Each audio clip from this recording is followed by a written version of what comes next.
What is up, my friends? It is Thursday night. It is the late night agenda, and as always, I hope that life is treating you well. Thank you for giving up some of your evening to come and have a chat with me. It has been a fairly revealing day with regards to what happened last summer. We're going to talk about that. We're going to have a look to Liverpool's potential transfer business, of course, over the upcoming summer window. We're going to look ahead to Jurgen Klopp's last game as Liverpool manager, of course, at home to Wolves on Sunday, and loads of other bits and pieces. So I hope that you're all in fine form, and the weather's not being great where I am today, but wherever you are in the world, I hope it's a lot better than where I am. Yeah, we had 2 days of sun here in Ireland, and now it's back to rainy weather, so I think we've had our summer. So yes, how are we? Loads to get through, and as always, want to just say thank you to you guys for coming in. And again, thank you to everyone who has bought tickets to the live shows. It's been amazing. We've been able to donate, I think, 14 tickets now because of your generosity to people who otherwise wouldn't have been able to come to the show. So I want to say a massive thank you for that kind-heartedness from all of you to allow that to happen. And I can't believe it's only just over 2 weeks till Belfast. Where has the time gone? So yes, Belfast. We're looking forward to coming up and joining you guys in 2 weeks' time. Yo, how are we? Right. For winning the league, I don't think Gordon Kudus is good enough for top 5, maybe, said Druvat. And look, we're going to talk about both of those gents tonight. We're going to, of course, look at the Anthony Gordon situation.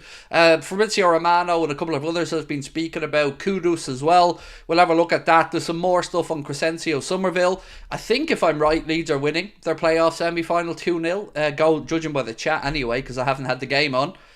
So yeah, we really do have a lot to get through tonight. And another thing I need to just draw your attention to, you've probably already seen it, but the club have today officially released the training gear for the home kit for next season. It is up on the club's official site, so do go and check that out. Green and red seem to be the predominant colours on this one. So if you're into training gear and stuff like that, you're a Nike fan, and of course you're all Liverpool fans, do check out the stuff on the club store. Liverpool is on in 3 days. Yes, we are. The weekend, Sunday. Everybody plays Sunday, 4 o'clock. It's the only day of the season where it happens, so everybody plays the last game at the same time. How are things? Good, thank you. Yeah, good, Alex. Just been really, really hectic, and I don't know what it is, mate. When it gets towards the end of the season, the fatigue definitely sets in mentally. And as I know the season's drawn to a close, it's getting tougher and tougher to get out of bed. I'm pretty tired, to be honest, but again, I'm not complaining. I love what I do. Right, what else we got? Sell Salah, bring in Elise, Kimmich, Kudus, just in case Diaz and Salah depart, said Andy Davis.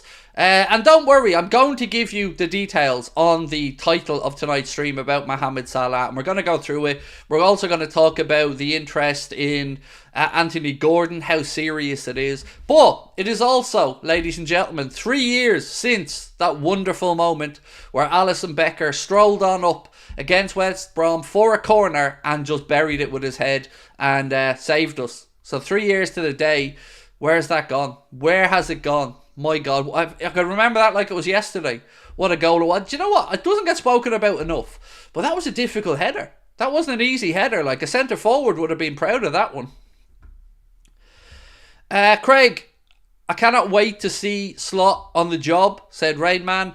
I just can't wait to see the official announcement. And I totally understand at this point, before the last weekend of both club seasons, Feyenoord and Liverpool, it makes sense to hang off till next week. And do it then.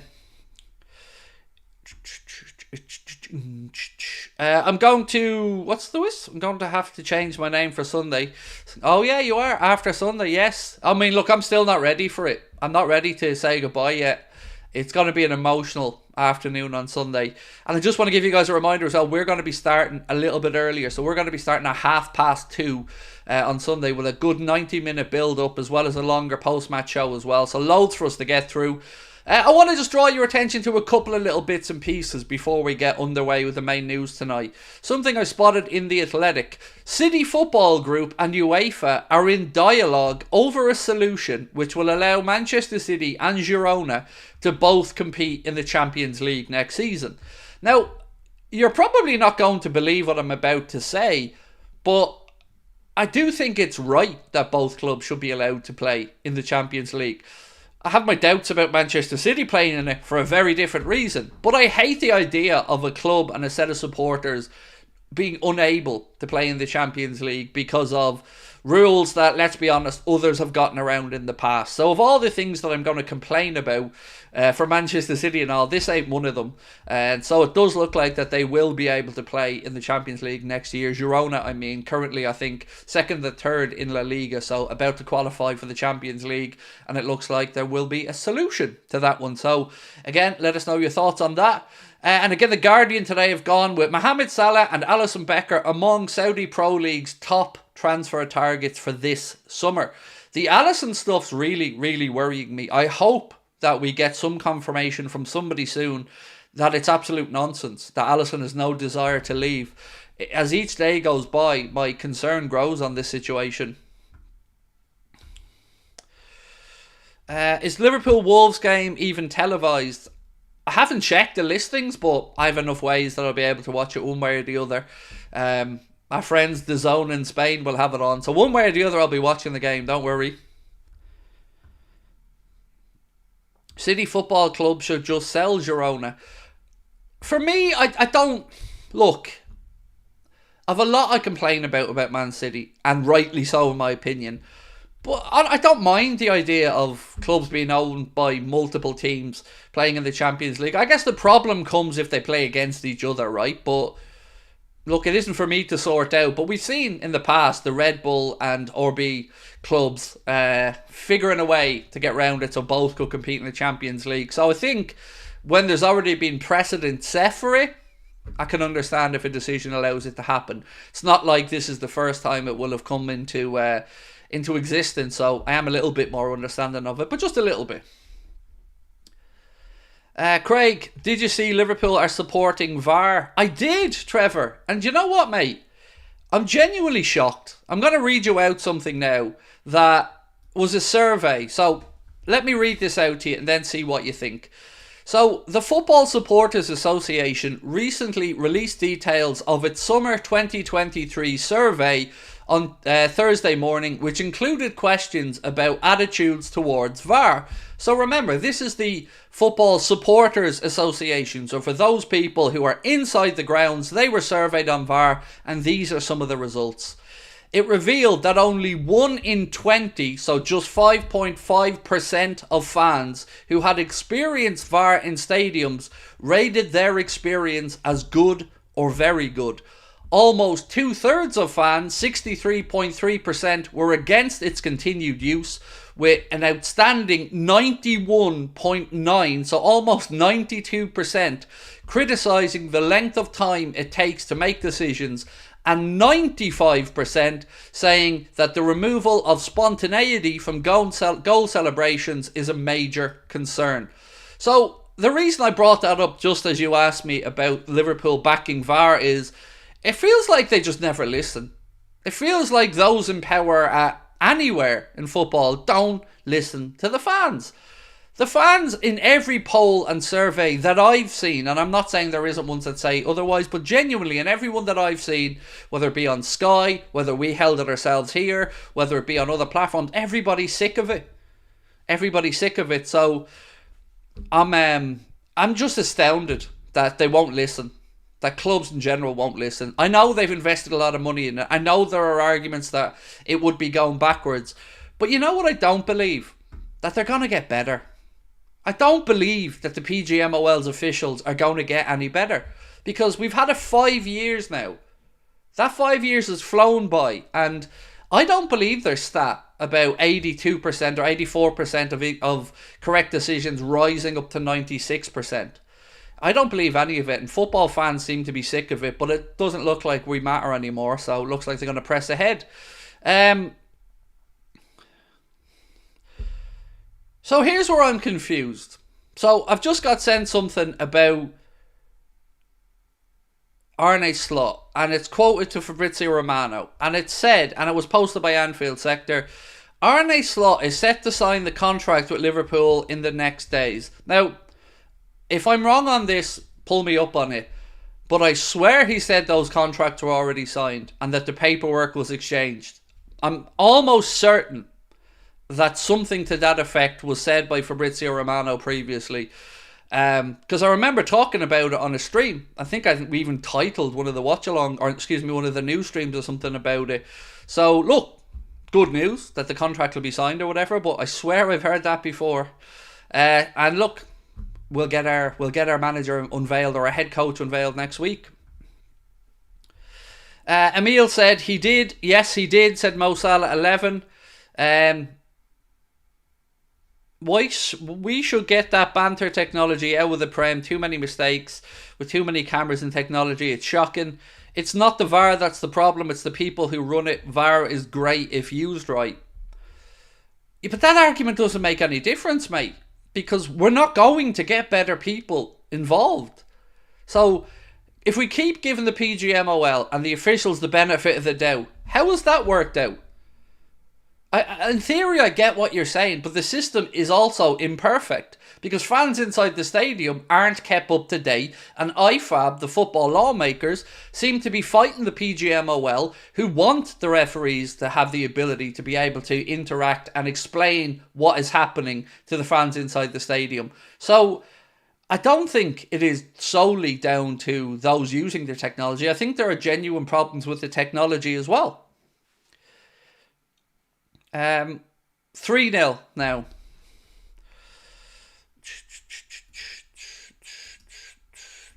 Three 0 to Leeds on that one. Sorry, just had to ban somebody from the chat there. I'm doing well here. I'm not biting on shitty comments, so I'm learning. Was it something to do with his Dutch teammate coming with him withdrawing from the Holland Euros? I don't know what that's about. Keep it for offside. I'd rather a mistake from the naked eye from the referee. I think the automated offside technology, or the semi-automated offside technology, should hopefully give us a much better, clearer picture in that regard. So there are some bits of technology I quite like. Like, I love goal line technology. I think it's brilliant. I think it certainly enhanced the game. And it's one of the few things that you don't see people arguing with referees about. If the referee gets the buzz on his watch and blows the whistle, everyone accepts it that the ball went over the line. So there are some parts of technology that have been great. And yes, I actually agree that the semi-automated offside technology, when used properly, is a good system. I do agree with that. But there are loads of other things that still involve too many human errors for me. Like, what hasn't been addressed. And no matter what channel I've watched, and I've watched Sky Sports, I've watched other fan channels, I've watched and listened to bits of content. Do you know what's never spoken about lately? The clear and obvious stuff. Because I don't know about you guys, but one of my biggest gripes with VAR is this get out of jail free card that the officials have. It didn't meet the threshold of clear and obvious when they don't want to admit they got something wrong. Or when they don't want to admit that their mate didn't want to go to the monitor. That's the part of all of this that if I could just have one change in VAR, it would be the removal of that nonsense. And that if the VAR official in any way deems that the referee needs to go to the monitor, then the ref goes to the monitor. Because it's sticking in my throat that Martin Odegaard handball wasn't even looked at by the referee on a monitor. Or the Doku challenge wasn't looked at. And they're just decisions for Liverpool. So for me, we need more communication around the clear and obvious stuff. Because it isn't measurable. It's just a phrase. It isn't quantifiable. Our recent upturn is great. Sad to see Klopp leaving. We have our own emotional farewell in Thiago Silva. What happened to you at the end? Huh? What do you mean, what happened to me at the end? I don't know what that means. Much love from the Chelsea fan in the Faroe Islands. Lovely to see you as always, Peter. Yeah, it's going to be a sad one. Sure, definitely going to be a sad one, mate. And the Luis Diaz one as well. Yeah, but the Luis Diaz one, at least they admitted a human error. So I'm okay with somebody making a mistake. You know, mistakes happen. But the other ones, I'll never accept that they shouldn't have at least been looked at by the referee at the monitor. I'll never accept that. Victor Gyökeres over Gordon, Craig. I'm not making the transfers, dude. You know, it's not me that's looking to bring somebody in. And Gyökeres is more of a through the middle striker, and Anthony Gordon would be a bit more of a wide player. But either way, I don't want Liverpool to spend 100 million on Anthony Gordon, mate. I think it's way too much money. But anyway, let's get into tonight's news. So let's start off with Coop Miners. Let's start off with Tane Coop Miners, because there's been a bit of a fresh update, a bit of it. Craig's apparently now got a stutter.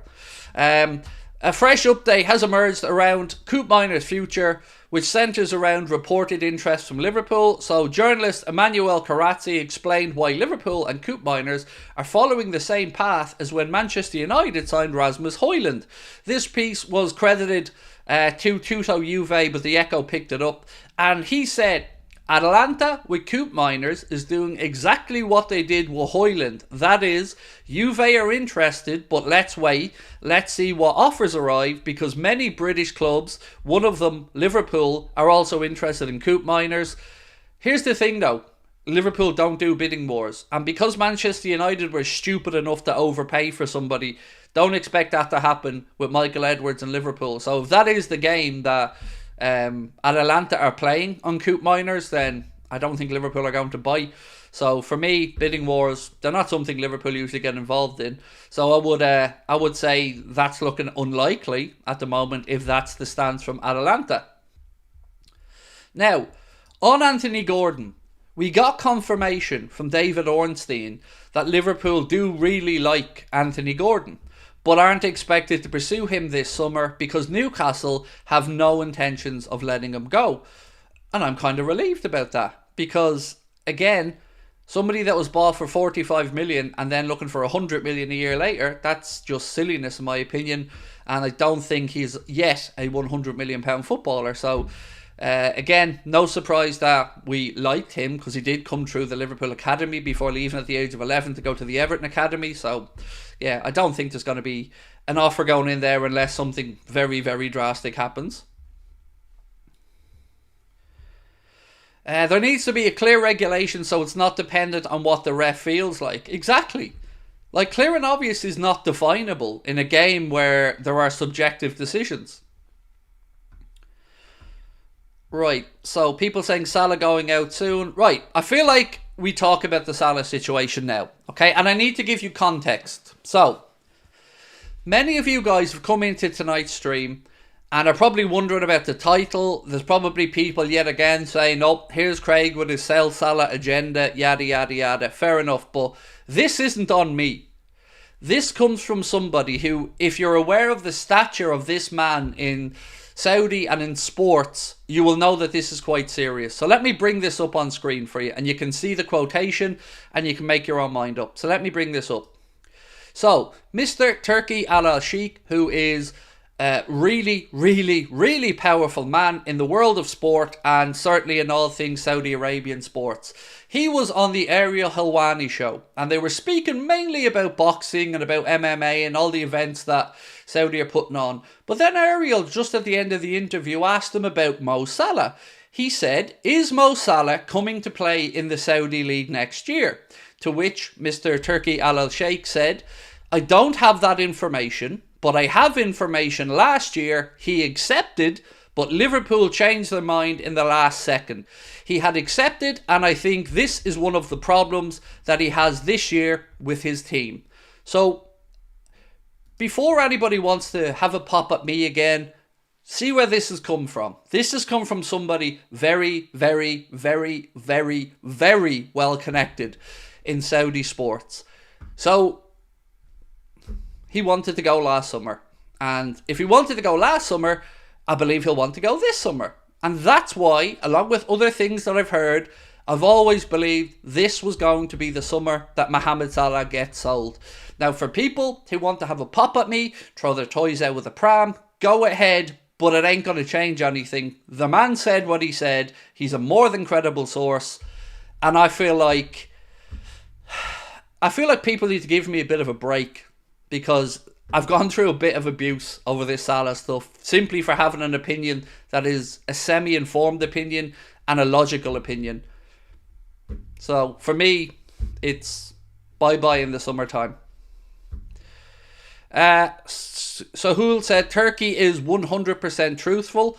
Look, he is, I don't know how to describe his power, but he is a very influential man in the world of sport. You've seen the events he's pulled together with boxing, with golf, and with other stuff. Say what you want. This man has been extremely powerful and extremely impactful in sport over the past while. He's a very, very, very credible voice on the situation. Nomad said, if that's true, then sell this summer. Don't want anyone who doesn't want to be at the club. There's one thing I've always said about Salah, and it's one thing that people probably have disagreed with me on. I've never fully been able to fall in love with Mo, because I've always felt it's brand Mo ahead of everything else. That's just, and you can tell me I'm wrong, and that's cool. I respect your opinion, but that's my opinion.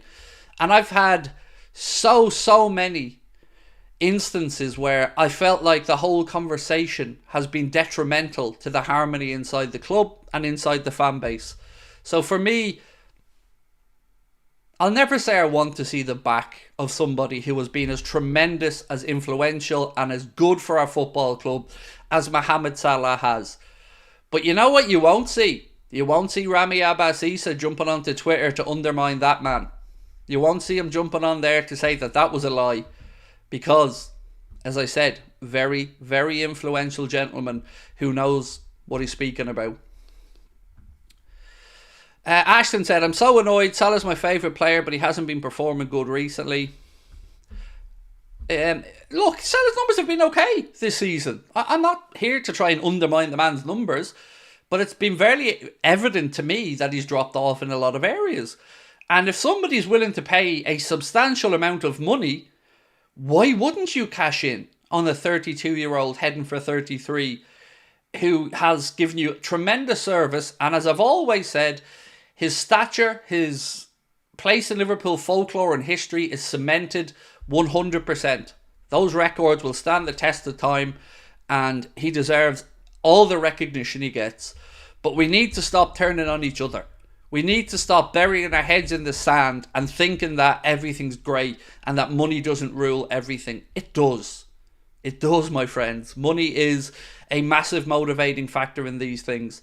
So let's see what happens over the summer. I will recap that again at the end for people coming in. But if you'd like to see it for yourself, as I said, just go onto YouTube, search Ariel Helwani, and you'll see the interview on there. It's at the very end of the interview, I think 31, 32 minutes into the interview, something like that. Craig, I think the thing is, Craig, people think that Mo is bigger than the football club, and he's not. So, for me, it's a new phenomenon to me. So who was it that said that to me? Oh, I'd like to address him, speak. Eddie. It's a new phenomenon for me, bro. And I missed the super chat that I'm going to get back to in a second. Sorry, I haven't forgotten Stevie Boy. It's a new phenomenon to me.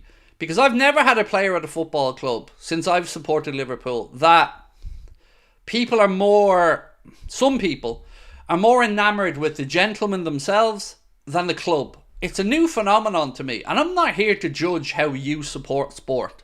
But what I am here to say is, I'm not going to sit here and listen to my fellow Liverpool fans be accused of left, right and centre and everything under the sun simply for criticising a performance or a vein of form. Sometimes it can just be that people have an opinion that somebody's dropped off. But in this situation, you've seen it. You've seen the vitriol. You've seen the disgusting accusations labelled at many fans who simply don't agree that everything is amazing about Mo. It's weird. It's almost like, I don't know, I can't describe it. I've never not been able to share a genuine opinion about a player before without receiving as much backlash as there has been with the Mohamed Salah situation. But, as I said, we'll see what happens in the summer, but that man knows what he's talking about. Right, Stevie Boy said, why do Liverpool allow contracts run down? Is it money or the player not extending? As for Gordon, Liverpool ain't paying that money. I agree on the last part, and I don't know the answer to the first part. It seems like silliness to me. I don't mind it as much for the likes of a Virgil or a Salah or a Matip or, somebody at the latter stages of their career. I don't mind it as much then. It's still not great, but I can understand it. What I can't understand, Stevie boy, is Trent.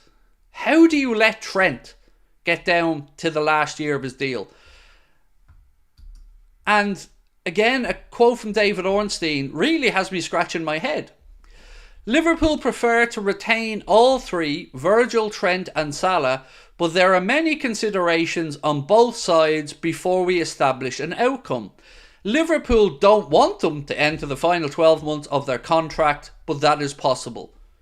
Now, David Ornstein is an honest man. David Ornstein is a brilliant journalist, and I have absolutely no doubt that that is exactly what David Ornstein has been briefed.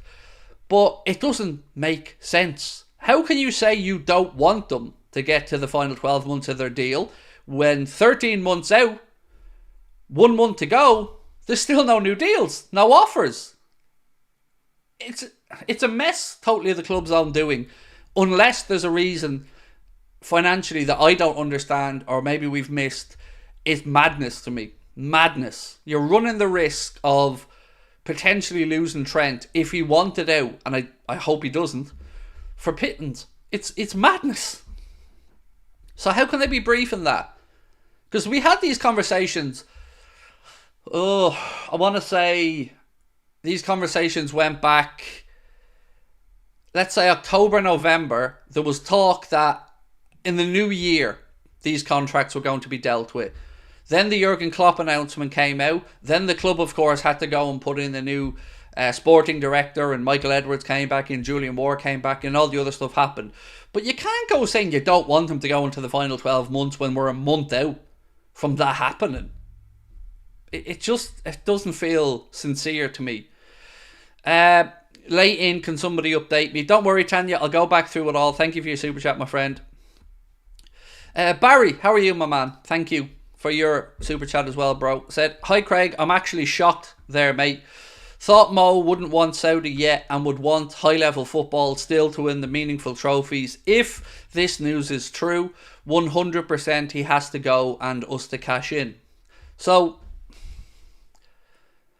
as I mentioned earlier on, mate, normally, like let's say as an example, if I went onto the Anfield Agenda Twitter account and said 2 days ago, last year, Mohamed Salah wanted to leave Liverpool and go to Saudi Arabia, and I hit enter, guarantee you I'd be slaughtered, and potentially the likes of Rami Abbasisa would come up and deny it. And we've seen that happen multiple times. Watch him silently say nothing when this gentleman, because as I said, Mr. Turki Alalshikh is a very, very prominent man in that part of the world, in all things sports. And if he says it, I mean, I don't know. I find it very difficult to see as to why he would say otherwise. Especially if you see how he conducts himself, how he speaks towards sporting fans, that he wants fans involved. He's been very open about a lot of stuff. I have a lot of criticisms of state ownership of football clubs and stuff like that. I've spoken about it openly. But I'm a respectful man. And this man, to me, has done a lot for sport. And I don't know how I feel about the whole thing in general. But I do believe that what he said there will prove to be true. Do I see all three leaving? No. I see one of them leaving. Salah. I think Virgil will get a new deal. I can't speak to whether he'll get a pay rise or not. I don't know. Trent, it should be a no-brainer for the club to give Trent a new deal. He's gone 25 now, gone into his prime. So no, I can't see all three leaving, because I can see others leaving who we haven't spoken about yet. So for me, on that, Salah might be the only one, unless he wants to run down his deal.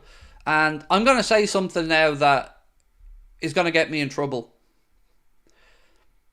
But I don't care, because I say it as it is. If I'm at Liverpool Football Club, and if Mohamed Salah and his agent say to me, well, we're going to run down our contract and we're going to leave next year for free, I put him on the bench for the season, and I don't care. And don't come at me, don't care. If your heart isn't here and you really sincerely don't want to continue on with the project, I don't care if it costs 350 grand a week. Couldn't care less. Football club comes first. Football club always comes first. And we've always said the same. And Jurgen has said it. If you don't want to be here, off you pop. And people are going to come at me and go, that's stupid. Why would you put somebody who scores 25 goals a season on the bench? I get it. I understand your point. Doesn't change how I feel, though. Doesn't change to me that's... yeah, it just doesn't change my stance. I'd say the same if it was another person in this situation. No, I don't know. I'm not here to tell you that that's what Mohamed Salah is going to say. I genuinely don't know. Mohamed Salah may agree a move. Mohamed Salah may agree an extension. I don't know what way this works out. But I've always told you that this whole situation over the last year and in previous term. Remember, there was also one post where somebody said that he'd play for another Premier League club if he had to. I remember that post coming out when one of his contract renewals was coming up. And again, I'm going to be honest with you guys because I've had enough of it all. I'm sick of the distraction, lads. I'm sick of it. Everything is a drama. Goes away in international duty. Drama. Have to fight with the Egyptian FA. Contract renewal. Drama. Played out on social media. Drama. Meets with the PSG president. Drama. I don't like it. We wouldn't let anybody else away with it. Are you telling me now, if you've seen, I don't know, let's pick somebody. Right, you see, I'm trying to pick Alisson. You see Alisson having a conversation with Florentino Perez in a cafe after we've played a league game. You're going to tell me that we'd all be sound about that, right? Nothing to see here. Come on now. Come on. I think we've been more than fair. And that's before we get into the other stuff. You know, around the Mane situation. It's just been long in the making for me. And it's just too many distractions. And sometimes you're worth those distractions. Sometimes you put up with sacrifices until they're not good enough. And for me, right now, it's the time to say goodbye. That's how I feel.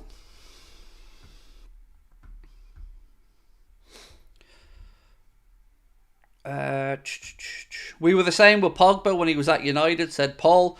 Again, though, mate, we're dealing with two very different characters. Paul Pogba did nothing at Manchester United. Paul Pogba stole a living at Manchester United, in my opinion. Mohamed Salah has done the numbers. Mohamed Salah has lived the life of a superstar and earned all the accolades and all the love. And I said it when he got his contract, deserves every penny to be the highest paid player of Liverpool Football Club. He earned that right through his own hard work, perseverance and coaching. I'll never say otherwise. But now is the time to say bye-bye. It is. And I hope the club can strike a deal this summer and bring in funds that we can use elsewhere. Because he ain't going to get any better as Father Time comes along. So in the position he's in, I think it's time to say bye-bye. I want to say one thing really quickly. Not on Salah. So I'm not on social media, but I've seen that there's been a bit of kickback on social media about Jurgen Klopp interviews. And I want to say one thing. I don't like or am unfriendly with any other content creators that are at the level or the size of our channel. We don't have much interactions with any of them, but I don't have a bad wish of every single one of them. And I feel like today, red men have come in for flack on social media. And it's not my place to say if stuff goes behind a paywall or not. I personally have always been a believer of fan content being free, but I'm not here to tell anybody else how to make a living. But some of the stuff just goes a little bit OTT for my liking. I've been the victim of it on occasions as well. And maybe I'm softening up a little bit in my old age. But I would just say, like, let the lads explain. You know, and if you still feel the same way, so be it. But let the lads explain. And I'm not here to say what's right and wrong. As I said to you, I don't know them. I've briefly interacted with them on a couple of occasions, but they made a decision that they believe was the right one for their business, And if you disagree with it, that's fair enough. But there's always, and to be fair, most people are being respectful in their disagreements. Do you know what would be nice though? Can I say this? Yeah, I'm going to say it. Again, I feel like today's Truth Day. And I'm going to get grief for this as well. But we wrote to Liverpool this week to ask why we're respectfully overlooked for every opportunities. Whether it's interviews with players, interviews with the manager, reviewing of Nike products, or anything else. We even asked, could we get tickets or buy tickets to Jurgen Klopp's farewell at the M&S Bank Arena, and have received, as of yet, no reply again. And I don't say this to sound like a cry arse. I say it because we truly believe that we work hard to bring people together from around the world. We look after each other. We preach kindness. We try to do kind things for people. And yes, I swear a little bit. But all in all, I like to think that we try to do positive stuff for the Liverpool community and bring us all together. And it is very disenfranchising when you feel like you're being pushed away from the thing that you love, and you see other people presented with opportunities, which I don't begrudge any of them. But I think we've earned our stripes, and I'd like to see us get some recognition and some acknowledgement. That's all I got to say on it.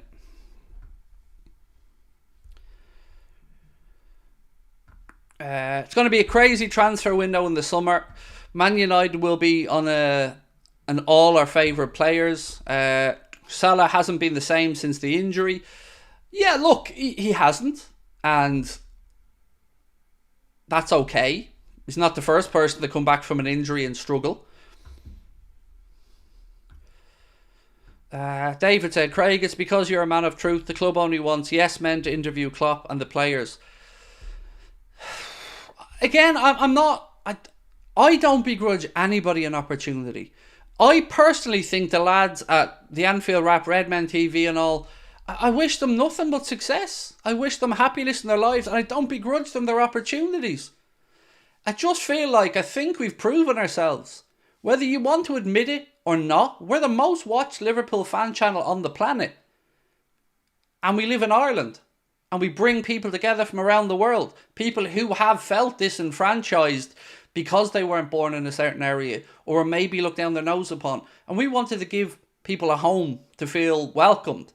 And I get it, I swear. I get it, I say some stuff, I bite back at times. But I like to think I've got a good heart. And my love for the club is pretty clear. So it's a little bit frustrating, because I certainly don't feel like we've earned to be blanked like we have.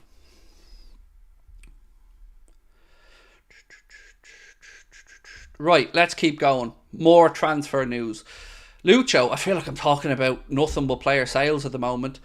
David Ornstein said, Liverpool are not looking to sell Luis Diaz. He's 27, under contract until 2027, and a really important member of the squad. I believe that to be true, and I think the only way that Diaz may potentially leave Liverpool is if Barca can get together the money and he wants to move. I don't think Liverpool will actively look to sell Lucho. I don't, nor would I, by the way. There's some things I'd like him to improve on, but all in all, I think Lucho's a good player to have around, and unless it's Barca, I think he'll be happy to stay. So I do agree with David on that one. I don't think the club will be actively looking. Nomad said, you definitely deserve some of the perks other channels are getting. AA is the most watched Liverpool fan channel. Thought interview was class. Yeah, Connor said the very same to me. Connor listened to the Anfield Wrap interview and he said it was brilliant. And look, I'm a huge fan. I've said this for years. I had an Anfield Wrap subscription before I start making content. I think they're brilliant. I'll go further. I think they're the best fan forum channel group in existence of any club. That's how high in regard I hold the lads of the Anfield Wrap. I think they're amazing. I don't know Redmen as much because I don't watch as much as YouTube, but I did used to drive for a living, so I had an Anfield Wrap subscription for the podcast. And I tell you what, it was always great value for money, and I never felt anything other than satisfied. So I'm sure they did a great job because they're brilliant content creators.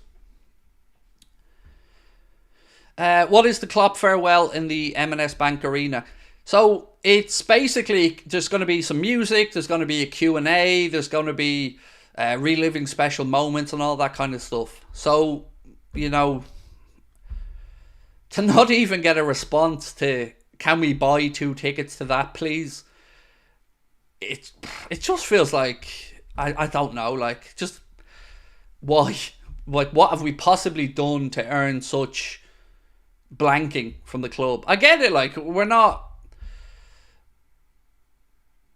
PC all the time on everything, but we're good people with good hearts who've helped many people over the years and stuff you guys don't know about as well. And yeah, I don't know, I thought, maybe I mistakenly thought as the channel grew a little bit we'd get a little bit of acknowledgement, but you'll never see us even in the likes of the Echo. You know, I could break a story like I did on Carvalho, nowhere, never gets mentioned until somebody else says it, and then it appears in there. It feels like at times you're swimming against the tide in an industry that's trying to close off doors to you at every opportunity. And I know I'm not the only content creator who feels that way. Plettenberg and Romano both saying Pacho is our #1 centre-back target. Nice.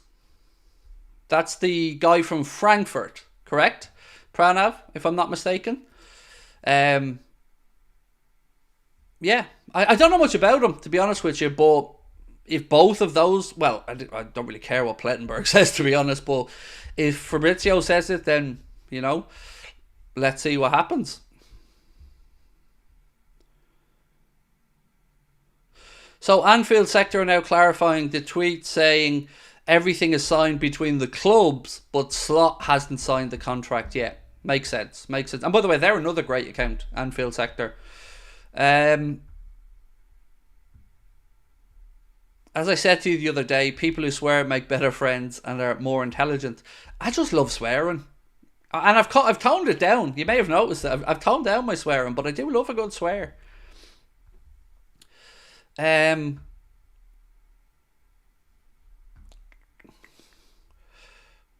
What is Kudus better at?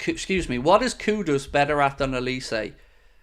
I take it you're responding to somebody else there. If I had the option between the two of them, I'd take Elise. I think he'll be cheaper. In fact, I know he'll be cheaper because that release clause, I think, was about 60 million quid. Whereas Kudus is... And actually, there is something on Mohamed Kudus that I want to just quickly read out to you. Where was it? Yeah, this one. So this was actually Fabrizio Romano speaking on Mohamed Kudus. He said, I think it has to be a really crazy proposal because West Ham at the moment are not commenting about this release clause. Sources guarantee that a release clause is included in his contract, but it is not guaranteed to start this summer. It's still a tricky situation. So there seems to be a lot of confusion around Kudus' release clause. We heard, I think it was David Ornstein initially, confirming that an 85 or at least a release clause included in Paqueta and Kudus' contract. I think elsewhere maybe the figure of 85 million came out, but nobody seems to know when that is, when you can trigger that release clause. So let's wait and see. Barry said, Craig, you speak your mind, mate, and show emotion, which is frowned upon these days and often seen as a risk. You're greatly loved and appreciated, have built an amazing community. Look, mate, I love what I do, and I'm very lucky to get to do this for a living. But I also think I'm a good human being. And I don't know, maybe I'm too soft on this one, but as I said, don't begrudge anybody else for opportunities, but I try to walk the walk. I try to treat people right, and we try to make sure we look after our community and talk about the virtues and the positivity of the football club and bringing fans together. I mean, I think we do things the right way, but ultimately, whatever happens, happens. But I know I'm going to get rinsed for this. I know I am, for daring to say something that people who don't like me will jump all over and say, oh, cry arson. No, just asking for a level playing field. Simple as that. No cry arson. Don't begrudge anybody any other opportunities. Everybody's worked hard to get to where they are. And as I said, we're lucky as a club, as a set of fans. We've got content creators all over the shop making amazing stuff. You know, you've got Coppish, you've got the Anfield Rap, Redmen, you've got Leo's Goals, you've got us, you've got many other accounts on social media, Anything Liverpool, Anfield Sector, LFC Transfer Room, many. We're very lucky. I love the fact that we've got so many creative minds inside our fan base. Barry, thank you for gifting 50 Anfield Agenda memberships to people, mate. That's a brilliant way to just be awesome. Pretty much. I don't know where I was going with it, dude, but I wanted to say thank you, and I was running myself into a corner there. So again, sláinte, Barry. Thank you, mate. Right. I've so many notes today, lads. I swear to you, I have so many notes. Right. Here we go. Somerville. Haven't spoken about Cresencio Somerville yet. Leeds United will need to raise £100 million in player sales if they fail to win promotion to the Premier League. Now, they're a little bit step closer to that tonight after, well, if they haven't won yet, they're about to win. So they will be into the playoff. One of the players linked with Premier League clubs is Cresencio Somerville. The left winger has 30 goals and assists in 47 appearances. That's quite a phenomenal achievement there, to be fair. And could be just £30 million. So now that we see a number, I want to ask you about Somerville in a poll. Because I feel like I'm going through withdrawal here. 50 minutes into the stream without a poll, that's not Anfield Agenda. So let's get a poll up before I get the shakes here. I need a poll.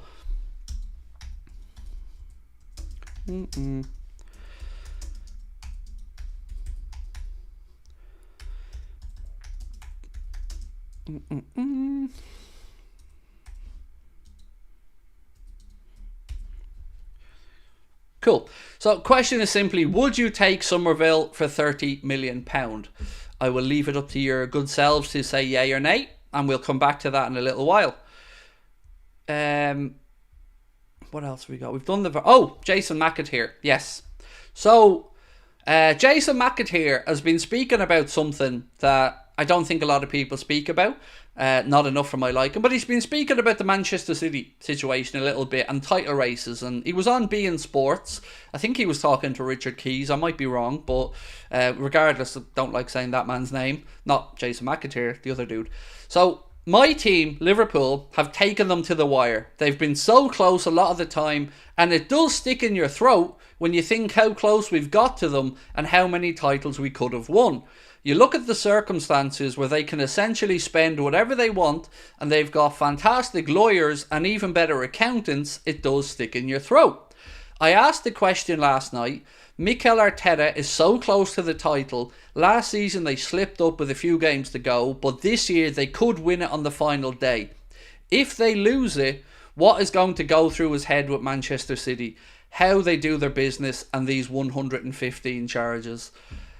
Thank you, Jason, for again being one of the few people to actually ask a question that goes through a lot of our minds.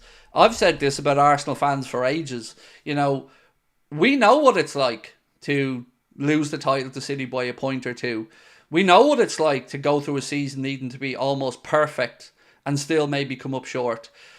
And I think Arsenal fans are now going to feel that pain and ask the same questions. How long? How long and what if? And it's only natural because I've not known any investigation in any other sport that I'm aware of that's taken 5.5, 6 years. It seems ludicrous. Never change, Craig. People watch the channel because you're real and speak the truth. I don't even claim to just speak the truth. I speak what I feel and how I view things. I might not always be right. In fact, I'm wrong a lot of the time. But it's an honest view. Like, it's sincere in what I say. What's this? Wolves have warned the Premier League could be irrevocably damaged if clubs do not ditch VAR, urging rivals to listen to their fans. I would also urge rivals to listen to Wolves fans and the Wolves Supporters Association, because I'm actually somewhat shocked that Liverpool are reported to be behind keeping VAR on. You know, because we've been shafted at times this season.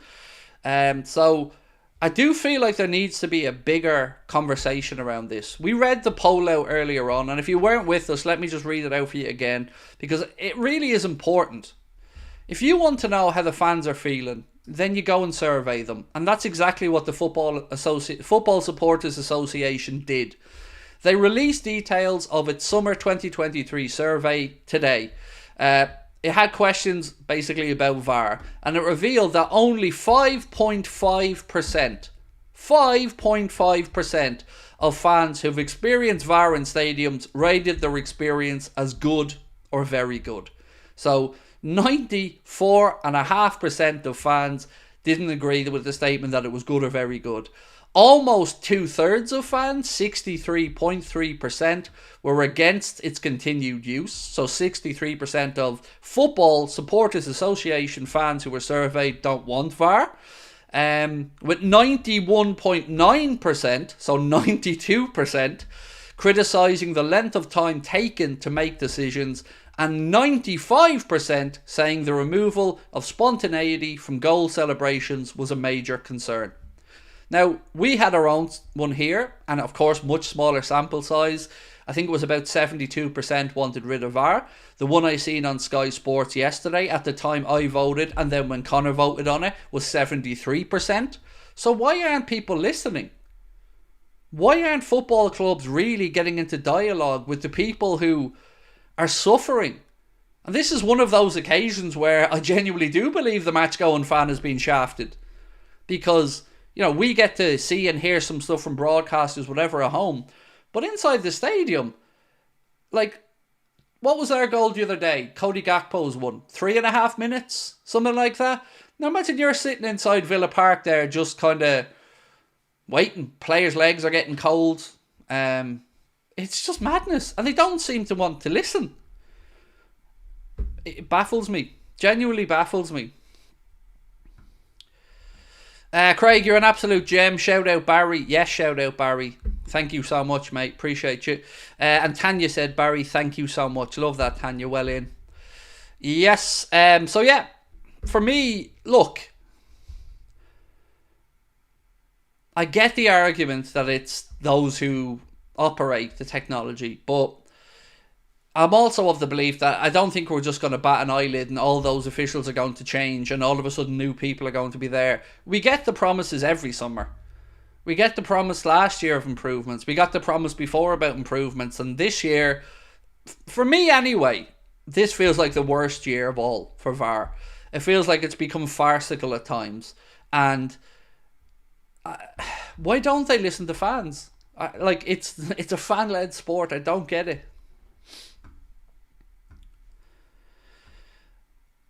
Craig, you get it in the chat and you speak the truth. Thank you, Paul. I'll never understand people who don't interact in the chat, by the way. It might be my lazy nature, but when I started YouTube, I didn't know what a football YouTuber did. So for me, it was like, okay, let's go live and see what happens. And then, oh, look, somebody commented and I talked, and that's how the channel grew. And to this day, I hate going on monologues where I'm not interacting with the chat. I much prefer just going back and forth. At least hurry up and get semi-automated offside technology introduced. That is voted in, Gary, and is due to be brought into the Premier League for the upcoming season. So, you know, that is one plus. Now, as always, let's see how it's implemented in the Premier League. But this is a league that took a year longer than other leagues to implement VAR in the first place. And yet, we're still messing around 5 years later. Why aren't the Premier League not using VAR that was used in the World Cup? For a host of reasons. You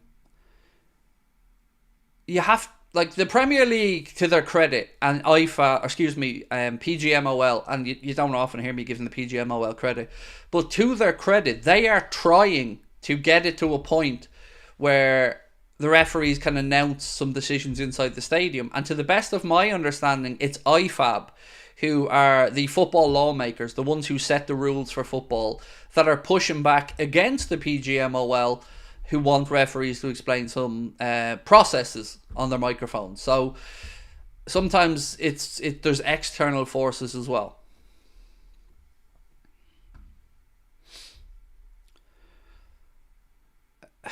can't read out a comment there, but it made me smile about Paul Tierney. I can't read it out, but God, it made me smile. VAR needs to go. Don't want that Paul dude anymore. Scrap the lads who are running VAR. Get in some random 50-year-old geezer who just found the stadium's local. We need Craig to start his own drink company like Prime and have it sponsored by Liverpool. Honestly, I can't wait for Adidas to come back in a year's time. I'm going to be shameless. If ever there was a dude who deserved a bit of love from Adidas when they start making Liverpool stuff, come on now. Oh, I've got a video. I'm recording end of season scores for players. Somebody asked me to do a video doing end of season player ratings. So I'm going to do it over 2 videos. I'm doing my notes out and getting my statistics and stuff ready now. So that will be out at some point next week. I think next weekend. So half the team in one video, half in another video. So yeah, I can't wait. So thank you for whoever it was that gave me that suggestion, because it's one I've been working away on in the background.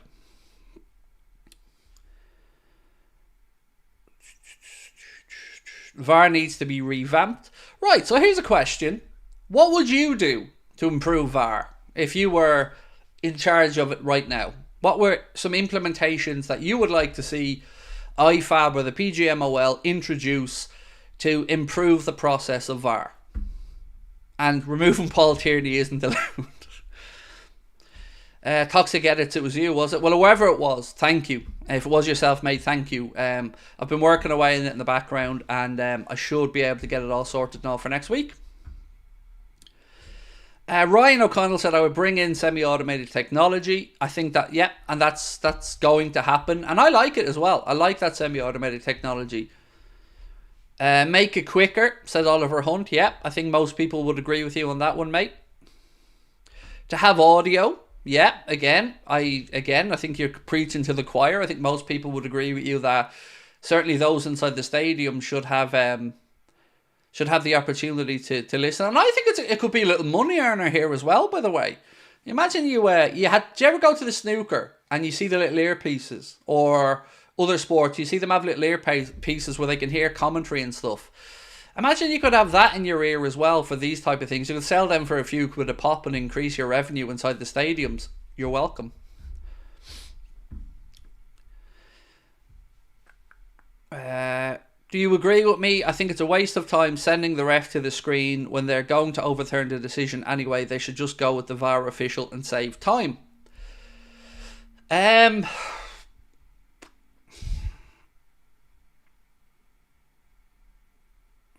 No, I don't. I do like the idea of the referee having the final say. But I also don't think that there's been instances that the ref has gone, like, for instance, 2 I can think of for us that the ref should have definitely been sent to the monitor and wasn't. I'd rather this clear and obvious threshold nonsense be cleared up. I am a believer in the ref having the final decision. I get where you're coming from, and it would certainly speed up the process, but then you get into the argument of VAR re-refereeing games. Yeah,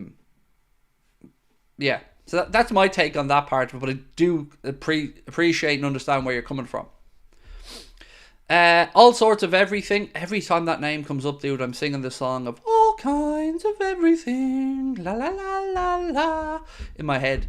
If I had to say in the decision, I would do what football clubs do for players. Outsource referees from different countries and find the best. Dude, I've been screaming about that for years. There should be, in my opinion, I don't know what you call it, super group of referees who are all trained by IFAB and the football lawmakers, and are all, let's say, the top 5 European leagues, or extended out to 7, came together and they had a group of referees, and those referees went around Europe different weeks doing different things, refereeing games of football. It gives less chance for any shouts of impartiality that have been put out there. It allows the standardization of how the game and the laws are utilized throughout the game. I'm sure there are technical reasons why this wouldn't work, but I don't think it's the worst idea in the world that you have this floating group of officials who travel around Europe's top leagues, because Whatever you say, it's not great when you've got refs from Manchester refereeing Liverpool games, or refs from Liverpool refereeing Manchester games, even if they don't support the clubs in question. It's still a weird look. Tanya said, well, mentioning that certain ref, you opened the can. I'm just delighted, Tanya, that Klopp managed to not say it and they got him in trouble or banned from the sideline this weekend. Somerville has scored this evening. Well, let's check back in on the Cresencio Somerville poll. We did ask you 13 minutes ago, would you take Somerville for £30 million? So far, and we'll leave the poll running, 76% of you guys have said yes, you would take him for £30 million. Right, I said this earlier, but I got to remind you as well, just 2 weeks to go now, 2 weeks and 1 day, until we're at Belfast live for our last ever show in Ireland. So if you want to come and see us in Belfast or at Cardiff and Liverpool, you can get your tickets with the link at the top of the live chat there. The Cardiff and Liverpool tickets are all ages events, so everybody's able to come along. Tickets are priced at just £15 for those events, and then for the Belfast show, I think on Ticketmaster they're £20 if my memory's correct. Somerville looks quality, said Paul White. And long time no see. How are the family? Good, mate. Yeah, good, thank you. Daughter got a job the other day, and so I'm all happy now for my daughter, because she's happy that she's finally going to be able to go out there into the world and make her own few quid.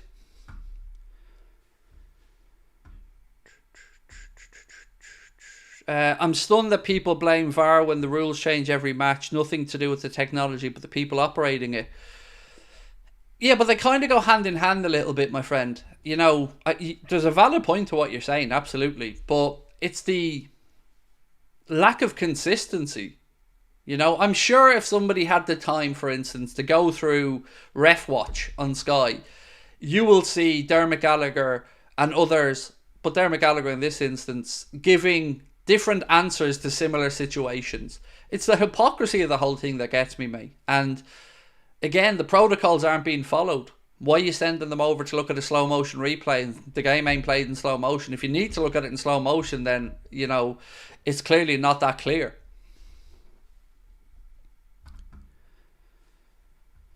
The question is, how come our refs are so crap compared to European ones? Again, I'm sure European leagues would push back to say that some of their refs are crap. I don't know. It's a good question, but I don't know the answer. Could teams have one challenge every game like in tennis? But I don't think the challenge is going to work, because if the official or VAR hasn't already intervened, then they've already deemed that it isn't something that the ref needs to look at. So I don't think you're going to get them changing their mind on it. Because if it's a factual thing, usually, yes, these things can be looked at. But a lot of the football decisions are subjective. So my problem with VAR has been this quest for perfection in a sport that it's unattainable. Tennis, balls in or out. Cricket, hits the wicket or it doesn't. Hits the leg or bat or it doesn't. There's definitive answers to these questions.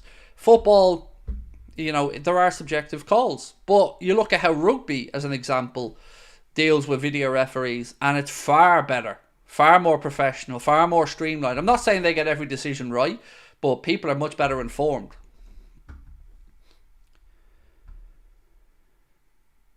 I think we should have a time limit on VAR decisions. The argument back there, though, Sam, if surpassed, the on-field decision should be stuck with. What they'll say there, mate, isn't it best that we get the right decision? And if it takes X amount of time, isn't it better that the right decision was gotten to? I'm just playing devil's advocate here with you, Sam. I'm not trying to say you're right or wrong, mate, but these will be the answers.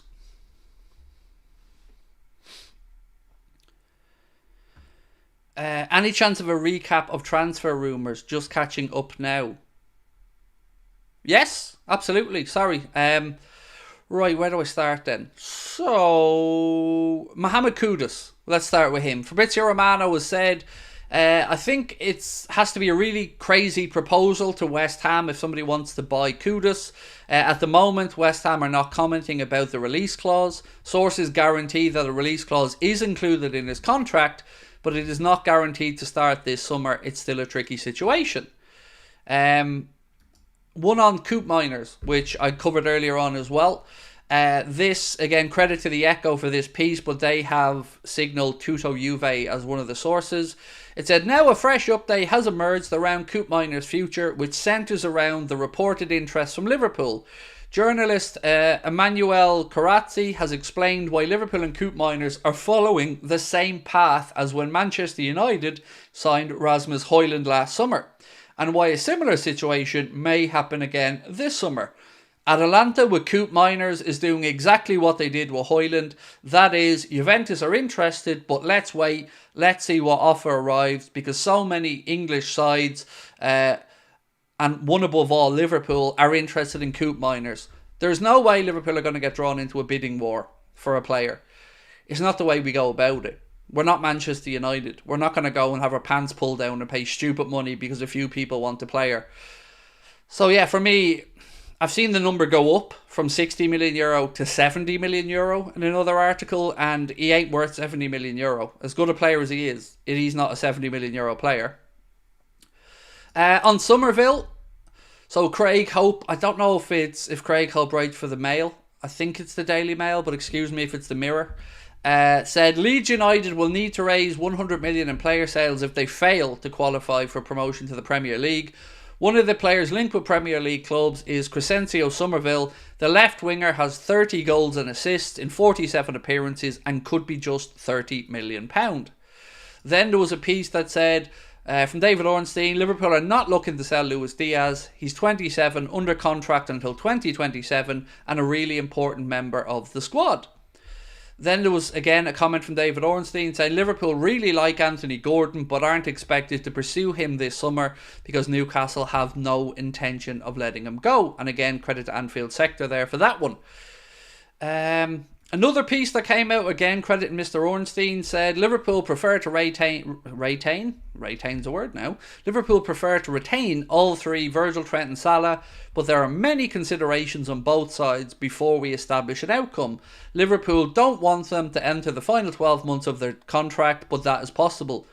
Yeah, of course it's possible, because next month is the final 12 months, or we're a month away or so from the final 12 months, so yeah. But the biggest story of all today is the Mohamed Salah one for me. And again, I'm going to bring it up on screen so you can read the quote yourself, and then we'll see what you guys have to say. So, let me give you context. This interview is up on YouTube if you want to go and look at it yourself, so you don't feel like I've maybe taken anything out of context or anything like that. It was Ariel Helwani, the MMA journalist, and in my opinion, a super journalist, host and presenter. Love his work.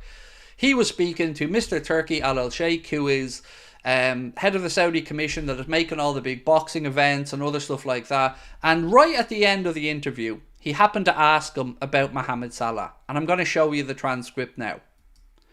So, Ariel Helwani asked, is Mo Salah coming to play in the Saudi League next year?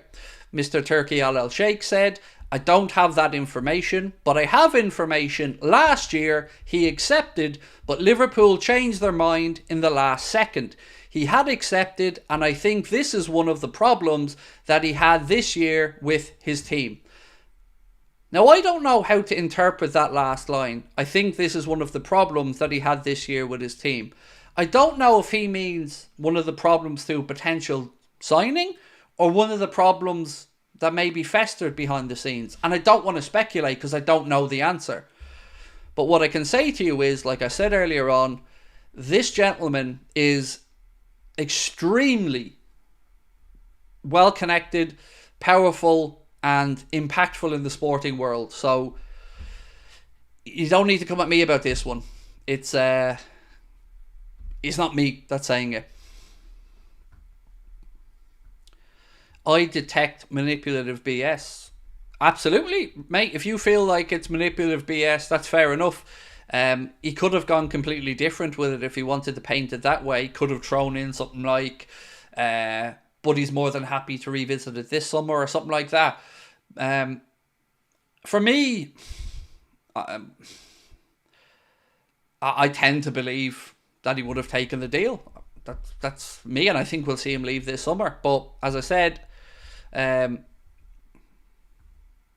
Craig, love the channel. Why did you post the Alisson news? So, firstly, what did I post and where did I post it? Because I'm not sure what you're speaking about. If it's something on social media, I have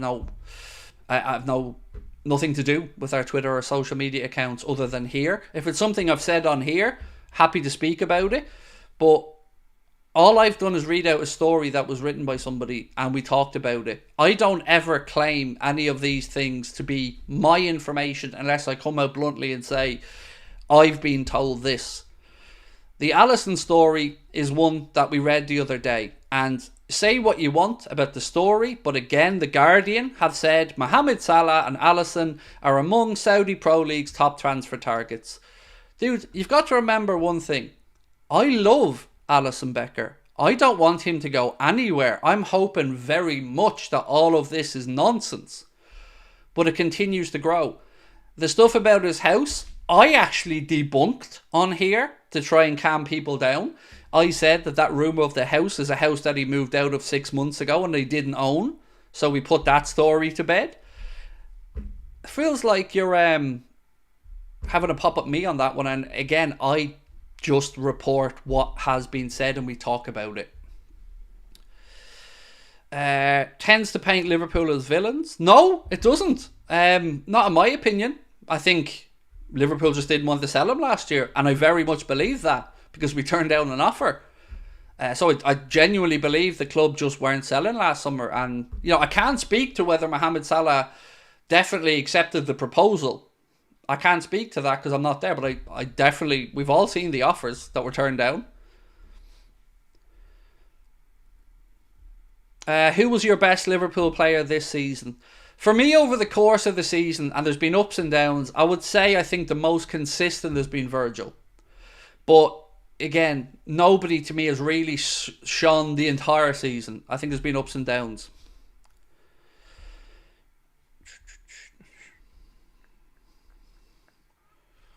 I believe it's nonsense. Salah said, no, Ronan, no. I'm still waiting for you to come back with the Alisson stuff that you've accused me of spreading false information on. So that's the next thing you need to type, mate, or bye-bye. I've been more than fair. And you don't just get to throw that in there and then sail off into the sunset like you didn't accuse me of saying something that I knew was false. Keep up the good work. Your interaction's what makes us keep watching you, said African Cat K. Thank you, my friend. Really appreciate you. Really do. Thank you so much for that. Fidget, our Chelsea supporting friend. How are we? Chelsea back in Europe. I hope Klopp has a good farewell. Thank you, mate. And yeah, Sunday's going to be a very emotional day all around.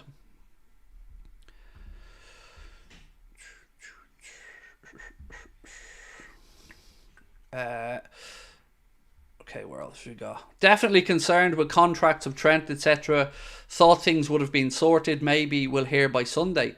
It concerns me as well because we were told that these situations were going to be dealt with in the new year towards the latter part of the winter.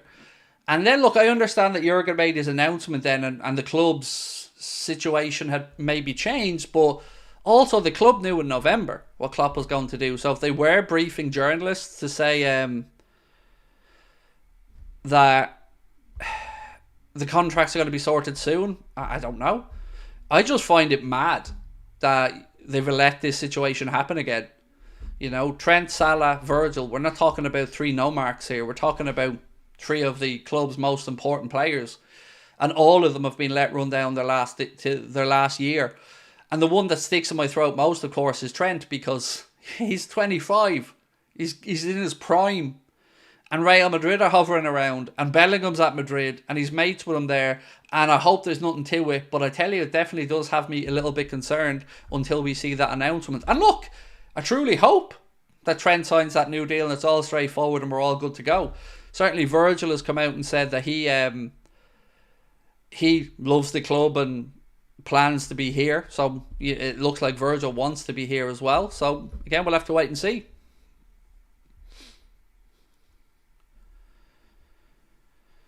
Is it true we're in for Danny Olmo? So there was links to Danny Olmo. I think, was it yesterday we covered them?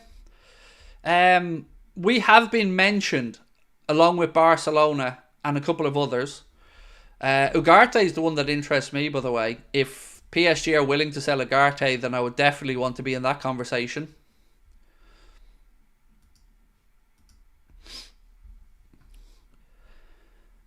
The only reason we didn't sell Salah is because we couldn't get a replacement for him. And I think it was the right decision, mate. Honestly. I felt it was important we had Salah this season because we needed to put right a wrong. And we needed to get our place back in the Champions League. And keeping Salah at the club has helped in that cause. And certainly I agreed with that stance not to sell him. I always thought it was going to happen this summer though.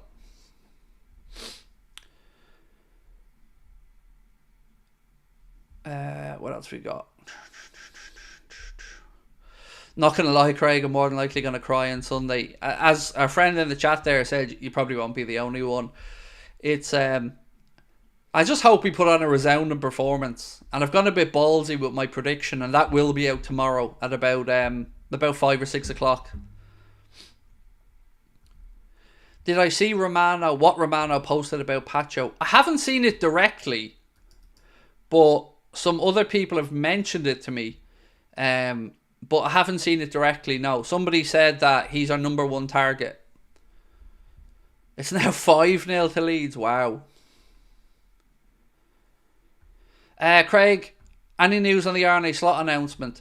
Apparently the contract is going to be signed soon. The contract between the clubs have been signed, and apparently he's going to sign his contract in the next few days. I would imagine you'll get the announcement and the unveiling after the weekend, because Feyenoord have a game to finish up their season. I think their game kicks off at 1:30 if my memory's right, and then of course we play at 4 o'clock against Wolves. So I'd imagine you'll see something middle part of next week maybe.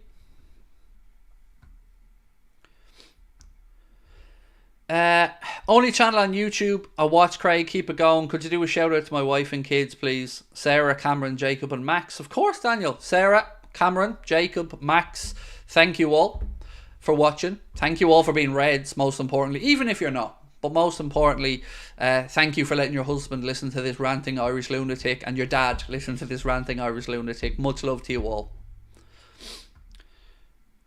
How many shots are we getting from Joe Gomez on Sunday? I want at least 50. Shoot on sight, Joe. Even once you enter the halfway line, I think that's fair shooting position for Joe Gomez then. Oh, wouldn't it be amazing, lads, if he did it? It would. It would be amazing. I thought he was going to get it against Villa. Remember when he got into the shooting position and then the shot was parried and we scored from it? I thought that was going to be Joe's moment. Oh, sorry, you were saying 5-0 to Liverpool on Sunday. Sorry, mate, my apologies. I misread that, Daniel. Gomez has to take a pen. I agree. Whatever, any opportunity, free kick, edge of the box, whatever, let Gomez on it. That's the score. Right, we are at 387 likes. Please do drop a like if you haven't done so far. And again, thank you for being with us. We're only 2 subscribers away from 260,700. So please hit that subscribe button as well if you're new. I don't want to tempt fate, but I think I'm coming down with something. I'm feeling quite queasy. And my young lad's been thrown up today as well. So fingers crossed. No matter what happens, we were truly blessed to watch what Klopp has brought to the club. One of the greatest. Will, I couldn't agree more, mate. I don't have words to put into the universe how highly I regard what he's done for our football club. And I can't get the words out, man. I don't really find myself weak at the knees in front of many people, and I've been lucky enough to meet some famous people over the years, but Jurgen has that it factor, and he is, to me, just a hero. I haven't always agreed with it, but you don't always agree with everybody in life, but ultimately he's done what he said. He's leaving the club in a better place than when he arrived. He's delivered us a league title. He's delivered us a European Cup. We were close on a few other occasions. You know all the trophies. You don't need me to go through on them. But most importantly, he's galvanised us. He's made us believe again. And he created a mindset in that group of players that just didn't quit, didn't give up. He's been amazing. He is a true force of nature, a true leader, and I think somebody that could stop in football tomorrow and walk in to be the CEO of any company in the world just because of the way he leads people. He just has that magnetism about him. And he's a good guy, you know. Some of the social stances that you've seen him take over the years and speak out against, it's an incredible man. You know, very, very fortunate that we've had 9 years as Jurgen Klopp at the helm of the football club. Count your blessings for it, because yeah, it was amazing. If only we spent close to what other teams have spent, we would have had 20 trophies. So glad my 12-year-old son was part of Jurgen's era.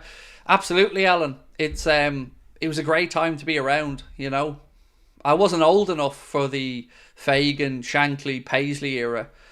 But to me, you know, I caught the Kenny Dalglish era. I always loved Rafael Benitez for delivering that European Cup and for the way he took to the city of Liverpool as well. And Jurgen is... if you went into a factory, and I said this all the way through his managerial tenure at the club, if you went into a factory and poured in all these ingredients for the Liverpool manager's job, and it is different to other managers' jobs, I don't care what people say, it is a kind of a unique position where that respect or that love with the fans and that connection is really important. If you put all these ingredients in, you come out with something looking a lot like Jurgen Klopp, with the traits of Jurgen Klopp. Amazing. I still remember his press conference when he was unveiled like it was yes. I remember where I was when I heard he was going to become Liverpool manager. It's flown by, but my God, it's been the best time of my life supporting Liverpool. It's been incredible. Incredible. So many memories. I was 15-year-old freshman when Jurgen got the job, and now I'm 23 years old. Amazing how time flies, said Nick. This is the perfect time to sell Salah, the new coach, an era. Let's start fresh, said Alexander Karl. Seeing Jurgen's last days, his other clubs, it'll be very emotional on Sunday, said Barry Taylor. Yep, it will. It will. And, you know, it's not just Jurgen. I think we should also speak about everybody else, you know. Jurgen couldn't do what he did without the support of his family and the coaches and the team around him as well. So it's important that we pay respect and admiration to all of those people who played a part in the club's success, you know. Jurgen's often spoke about how important Ula, his wife, has been to him in letting him talk through decisions, or in you know, sharing a view. Why would we want to leave? Why would we want to go anywhere else? You know, so many amazing things. And without those great people that have helped get the club to where they are, you know, from behind the scenes, people that we probably don't even know the names of, some of them, it's all formed it. But Jurgen's been at the figurehead of that. So yeah, it's a big change. I'm not a doom merchant. I'm not buying into this Liverpool are going to fall off a cliff stuff that other people, because I think they're just more hoping that we do rather than expecting it. I think the club is in a good place, and I think I like the structure of the club the way it is now, and I'm intrigued to see what Arne Slot can do. But yeah, Jurgen, what a man.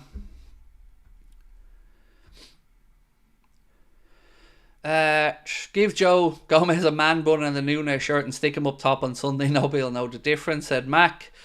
Klopp would have left in the middle of last season if not for convincing himself not to. Yes, and that speaks to the man's calibre. He didn't want to walk out when the club were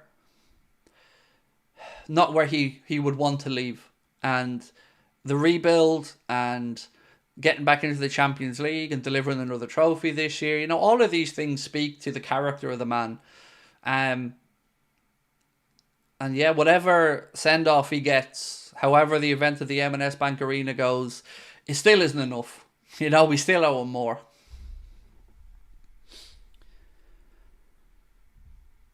Am I watching the darts? No, mate. Just here chatting with you amazing people. I don't understand why he just won one league title. I can give you 115 reasons why if you like. You think you know where I'm going to go with that one?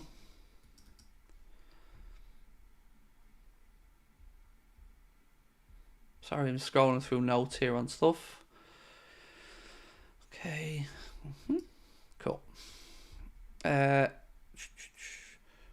So, one question I would like to ask, and I'm going to end this poll now before I forget to end it.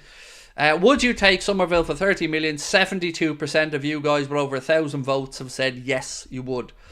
So here's a game for the last while. Give me your final team selection for Jurgen Klopp for the weekend. What 11 would you put out if you were the gaffer for this game of the weekend? I'm really interested because I've already got my team done out for the predictions video. So I just want to see how you guys will go with it. Jurgen Klopp, thanks for the memories. It's been a joy watching Liverpool play under your leadership. It's been amazing. You'll never walk alone, said Stevie Boy. I echo every sentiment you've written there, mate. Leeds win 4-0. There you go. Congratulations to Leeds. They are into the playoff final and they're off to Wembley where they will take on, well, who knows, yeah. The other games finished 0-0. So let's see what happens in the second leg there.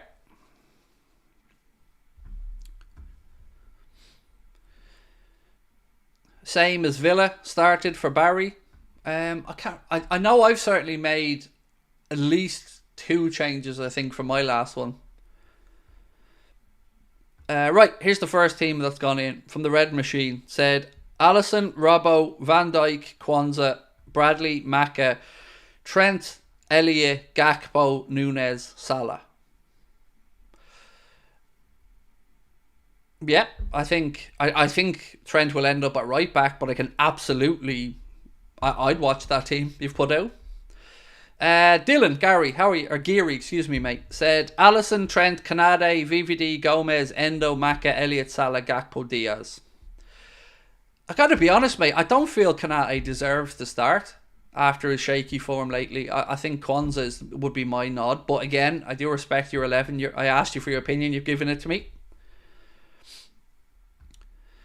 George has said Alisson, Virgil, Kanade, Robbo, Bradley, Trent, Szoboszlai, McAllister, Salah, Nunez, Gakpo, and prediction 4-3 with a Gomez winner. People's forgot what Salah has done. It's quite disrespectful. No, they don't.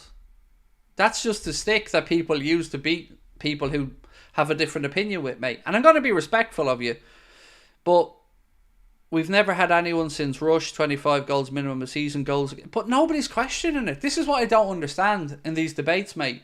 Not one person will ever push back on the numbers that Mohamed has done because it would be stupidity. But that doesn't mean you get to carry on playing forever. You know, football moves on. Players get older. And I think you could ask anybody in the chat if they think Mohamed Salah is a Liverpool great, and every single one to a man, woman and child would say, yes, that isn't the conversation. I think it's more damaging to just bury our heads in the sand and then go, well, let him decide when he leaves. No, the club decide what's best for the club. And for most of us, the ability to bring in a substantial amount of money for a player who is past his best is a sensible action. It doesn't mean that we don't appreciate what he did before. That isn't the conversation. It's what people want to make it about when people want to just blindly defend something. Do you get me? I'm trying to be fair here. Like, nobody's denying his excellence. His excellence is there. The records are set. It's set in stone. Legacy secure.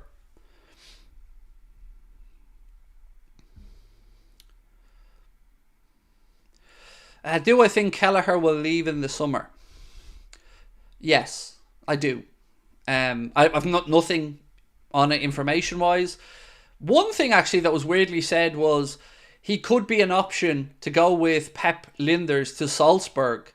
Now, on the face of it, that seems like a bit optimistic, but I guess Salzburg will probably be in the Champions League as well. Danz was another name listed in a piece of somebody that could potentially go on loan to Salzburg under Linders. And there was a couple more names who I can't think of off the top of my head.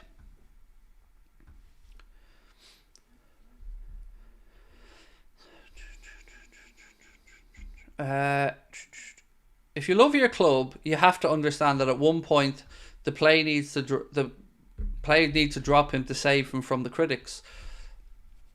It's just time. Like, everybody has a time, you know. Greats have all moved on. We've seen King Kenny, we've seen Stevie G. We've seen players move on before. It's just in this day of social media, it's a little bit different now, and I understand people want to speak positively about Mo, but I don't feel like I don't feel like anyone's attacking him. That's, I guess, the conversation that I'd like to have is, I think people acknowledge everything about the positivity and the good stuff, but that doesn't mean you get a free pass forever. If Madrid win the Champions League, will Jude get a Ballon d'Or? It seems like Vinicius Jr., at least according to a lot of the Madrid's account, is the favourite for the Ballon d'Or. I think the Euros, or maybe even the Copa America, might have a part to play in that. So let's say England won the Euros and Jude won the Champions League with Madrid. Maybe. Vinicius Jr., let's say, if Copa America was won with Brazil and Real Madrid won the Champions League, as well as, of course, winning La Liga. Maybe. I don't know who wins it, but I feel comfortable it won't be a Liverpool player. Would I sell Núñez and take Osimhen? No, I wouldn't. I don't think Osimhen's worth the money. And I think he'll probably end up at PSG. At least that's what I've seen over the last week. You know, when you're talking about €120 million upwards for Victor Osimhen, I don't see the value.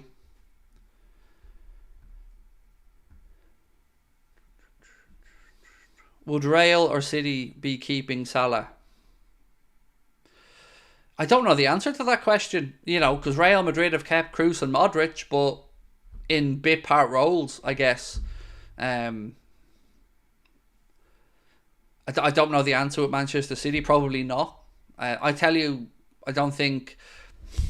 And again, in this conversation, it's the contract situation that comes into this as well. Like, if you had 2 years left to go, I don't think we'd be having the conversation as strongly as we are in the position we're in. Osimhen is really good. I'm sorry, but you guys wasted money on Núñez. So I don't know what will happen with Núñez, and I can't say we've wasted money or we haven't wasted money. I understand every single piece of that, but Osimhen is not the player that a lot of people seem to think he is, in my opinion. Did nothing really in the AFCON. Napoli have been a disgrace this year after winning Serie A last year. And I don't see anything near £100 million player there. I just don't see the numbers. I don't see any of it. Same with Kvaratskhelia. Yeah, for me, it would just be a waste of money, and I'd rather somebody else wasted the money.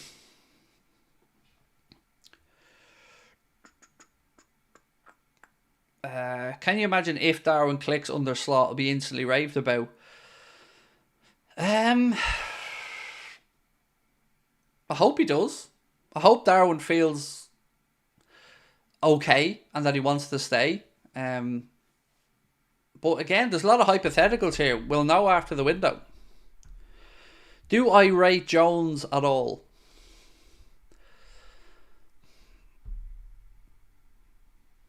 Do I rate Jones? No. No, not really. I'd sell him. I think he had a period where he looked brilliant and deservedly started. But I think overall, there's been more downs than ups for for Curtis. And I don't see him in my best Liverpool 11 moving forward. And I don't know what Arne Slot will decide. But I don't get it. I'd much rather be playing Harvey Elliott. I think he's been shown far more progression and consistency. I know Curtis Jones has some really good counter-pressing stats and whatnot, but ultimately,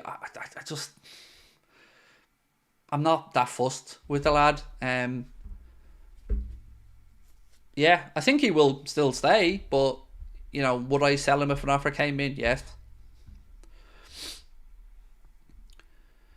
Jones was great before the injury. Yes, and he was crap before he was great. You know, we can't just talk about that one good period, because he's been at Liverpool for longer than that one good period. You got to be balanced in this. And I think, overall, objectively, he would have more games in the not good enough column than in the good enough column. Should we have kept Mane? No, because Sadio wanted out. You know, it wasn't so much the club's decision. Sadio wanted to move, and the club facilitated the move. So, yeah, I don't think that was down to us, you know. He wanted to move away. He wanted the love that he was apparently going to get at Bayern Munich, and it didn't work out too well for him.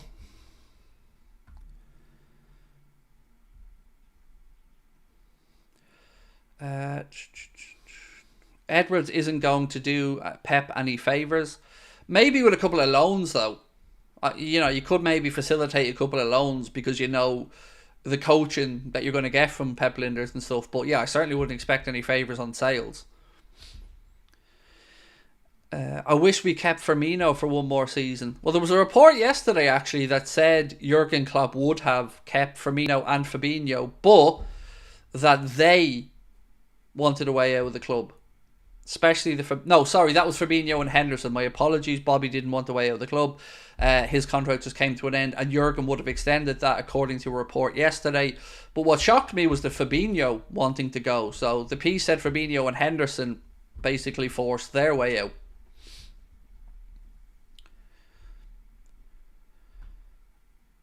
Hi mate, I think you'll be interested. The other day I actually met Robbie Fowler during an event in Bristol. It was a great evening, and Fowler is a great guy.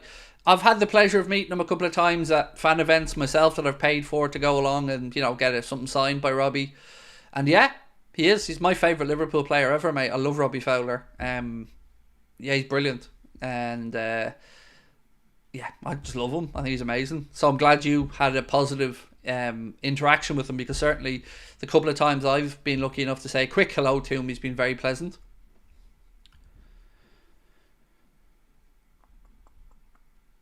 I think Fabinho became exhausted. I think that was a really fair deal all around. You know, 40 million. I felt like at the time, of all the transfers we've talked about, that was one I just thought, okay, if he wants to move, that's a good number. I think everybody's done okay here. So that was one of those transfers I just thought, I can live with this. Do you think all around Mane was better than Salah? No.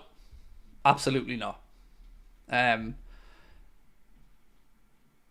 think he was underappreciated, Sadio Mane, a lot of the time. But no, I couldn't stand over that. Salah's numbers and Salah's impact speaks for itself. And look, I love Mane, by the way. Very, very, very, very happy Mane was at the club. Enjoyed every minute of Sadio playing with us. Except when he smiled when he missed. That did my head in. But no. Salah's the guy.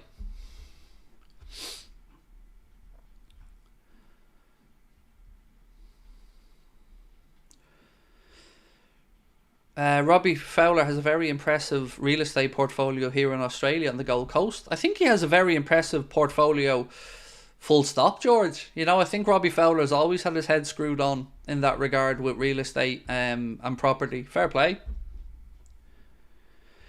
Who would I replace Van Dijk's captaincy with? McAllister or Robbo? One of those two.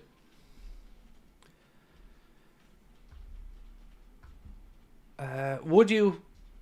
Excuse me. You have to ask, would Jones get into the starting 11 of City or Arsenal? I don't think he would. I think if he's not good enough for them, he's not good enough for Liverpool. It's just the inconsistency. As I said, I will absolutely say that Curtis Jones went through a period where he was brilliant. And yes, injuries, like many people in the chat have risen, certainly have not helped them. But I just, you know... I think the fairest conclusion to this is, if he wasn't a Scouser, would he still be at the club? I feel like the answer is no. But he is, and he is. And I hope he continues to progress. You know, people often ask me questions like, who do I hate the most? Or what players do I dislike the most? I don't dislike anybody that isn't called Adrian San Miguel. And I want everyone to succeed at Liverpool. Everyone.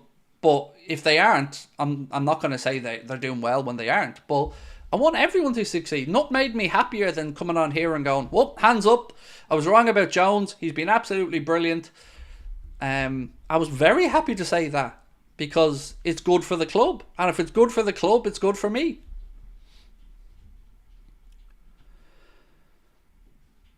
What level of club would Curtis Jones be suited to if we did sell him? I've got a clue. There was links to Arsenal at one point, if I remember correctly. Where, I don't know, who would sue Curtis Jones if he was to move on? West Ham, maybe, somewhere like that. Who was in charge of transfers at Dortmund under Klopp? I can't remember the dude's name now. Somebody in the chat will help me out. I can't remember who the sporting director was at Dortmund when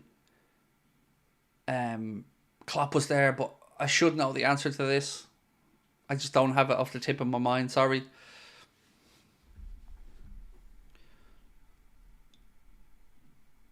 Yeah, sorry man, I can't think of it off the top of my head.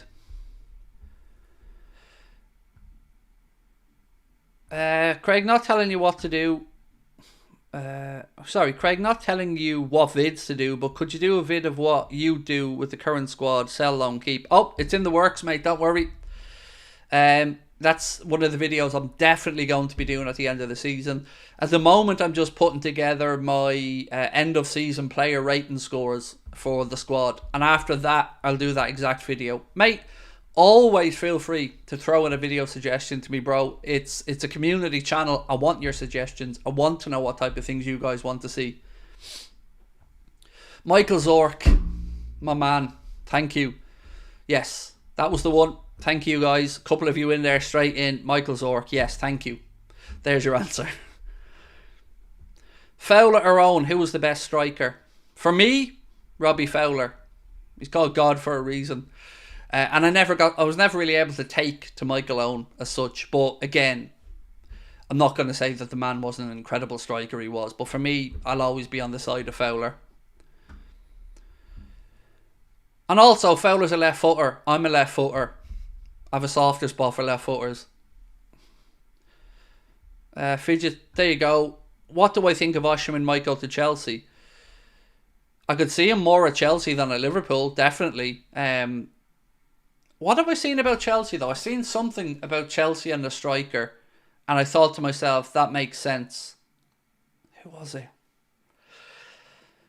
No, it was Arsenal. Sorry, I think it was Arsenal were linked with Benjamin Sesko. I think that's what I'm thinking about, which is actually, could be a good piece of business there. Sesko's somebody who's been linked with Liverpool, United and a few other clubs, but maybe was there somebody else for Chelsea I'd seen linked, but no, it was Sesko probably I'm thinking of. No, Gyökeres isn't what I'm thinking of, but I'm not saying he hasn't been linked. Who had a bigger impact in the Premier League, Prime Salah or Steven Gerrard? Salah. For a couple of reasons, let me explain. I'm not going to try and say or compare them as players and their numbers or anything, but Mohamed Salah, without any hesitation in my mind, brought more eyes to the Premier League, raised the profile of the club and the league. Steven Gerrard is obviously a phenomenon and idolised by Liverpool fans and players around the world. But the question you asked there was who had a bigger impact in their prime, Salah or Gerrard? And I think the answer has to be Salah. I think Gerrard's my hero as well. I love Steven Gerrard, but I think you'd have to say probably Salah. But Steven Gerrard could win games on his own, whereas I think Salah was part of a better system. Both won European Cups. Salah won a league. Stevie didn't. Stevie didn't have as good a team around him at times as Salah. Steven Gerrard is a superhero in my eyes. Salah or Prime Rush? Don't really remember. I think I just caught the end of Rushy, so can't off the top of my head. I can't give you an answer. Numerically, look, Rush is outstanding, but I don't think I got to watch Ian Rush in his prime. Gordon New, surely false. It's been reported, and David Ornstein has said that Liverpool do like Anthony Gordon. That he goes on to say that Newcastle will not want to sell, but there's been many links in many papers made to say that Liverpool are tracking or are looking at Anthony Gordon. I agree with you. I don't want them, especially at that price. So everyone's saying Rush, but for me, as I said, I don't remember Rush's prime years. John Barnes or Stan Collymore? Come on now, it's John Barnes every day of the week. John Barnes he's somebody who, I don't know if he's even appreciated enough how good he was, John Barnes. Like, you know, when many people talk about who their favourite is in Liverpool years over the years, but John Barnes in his prime was a human specimen. Like, he was everything. Pace, power, guile, creativity, finishing, finesse, hard as nails. Just, yeah, John Barnes, man. Exceptionally good player.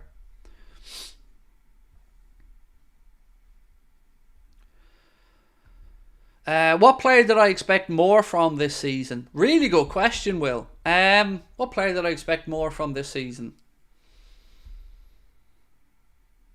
Darwin? Canade?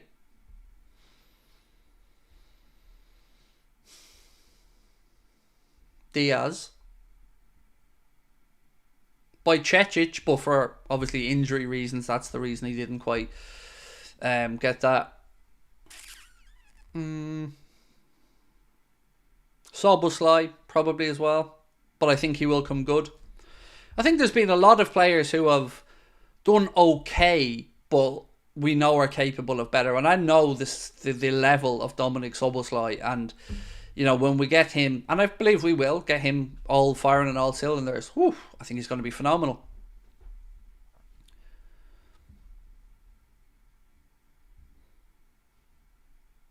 What player really surprised me with their performances this season?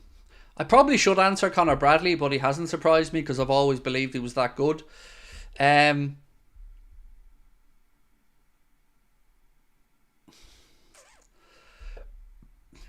I think Kelleher is probably the one. That consistency of Kelleher when he needed to step in for Alisson. And look, I'm not saying he was perfect, but I think he really stepped up in that moment. Endo has had probably a better than I expected impact for the money we paid. But I'd probably stick with Kelleher, if I'm being honest. Maybe I'm being biased there, but Kwanzaa's a good shout as well from Barry. You know, Jarell Kwanzaa's had a really, really good campaign.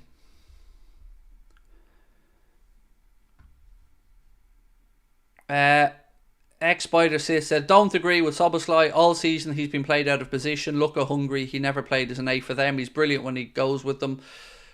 But to counter what you've said, being played out of position hasn't made him look as fatigued as he's looked at times this season. And the fatigue didn't come from being overplayed. So that was my concern with Dom this season, was how fatigued he looked at times. Looking forward to Sunday also. I'm purchasing Cardiff tickets. Nice. Thank you. Those tickets of all the shows, by the way, Cardiff, Liverpool, they were doing really, really well. So thank you to everyone that's coming out. And if you would like to see us, link top of the chat or scan the QR code on the corner of the screen or in the description. That link will bring you to our link tree, which has all of our social media accounts on it. It also has links to all the direct sites to buy the tickets. The Cardiff tickets are priced at £15. August the 2nd is the Friday night for that show in the Richard Burton Theatre. It's an amazing venue. Liverpool at the Hot Water Comedy Club, August the 4th. Again, can't wait. Love. First time, last show we're ever going to do is going to be in Liverpool, and that feels very fitting. So, yeah, I'm glad you're coming along. Thank you for your support, and thank you to everyone that's been supporting us on this, and also to people who've donated so others can go.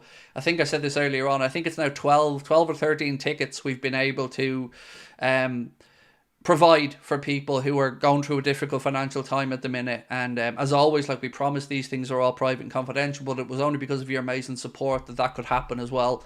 So yeah, it's I'm looking forward to them. Belfast in 2 weeks, that has really crept up on us. I can't believe that's only 2 weeks away. Can't wait to get up to Belfast. And yeah, 3 live shows, and then adios for the live shows. Back to just this. There's not. Why is there no Nottingham show? I'm just doing these. That's it, mate. I can't do any more. I really really struggle to do the shows. You know, with stage fright and anxiety and all the other stuff. Like I'm even scared about it now. So yeah, that's why I can't put myself through more. These ones are the best that I can do, and I've been getting therapy and counselling and preparation for these shows for a little bit now. So I've got one more session before the Belfast show with my psychologist, and I'm just getting ready to be mentally prepared. Can't believe Dublin didn't sell. Yeah, look, mate, you know me, I'm honest, Keith. I could have just came up with a crap excuse and said this happened or that happened. Look, they weren't selling. Dublin, no interest, and that's okay. I don't have any entitlement, mate, of anything like that.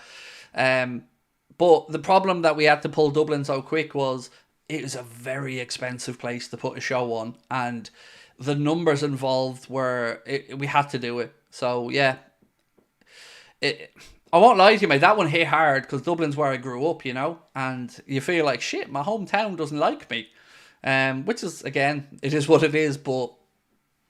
Yeah, I'm never going to lie and say, oh, well, we made a technical... No, it wasn't selling. Simple as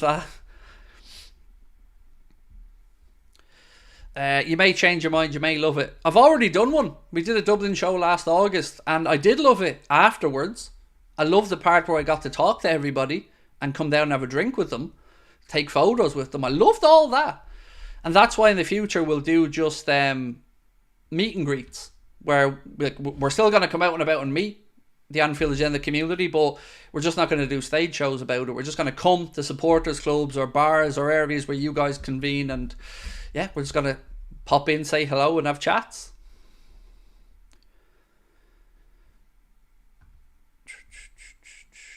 Maybe that you already did a Dublin show. Maybe.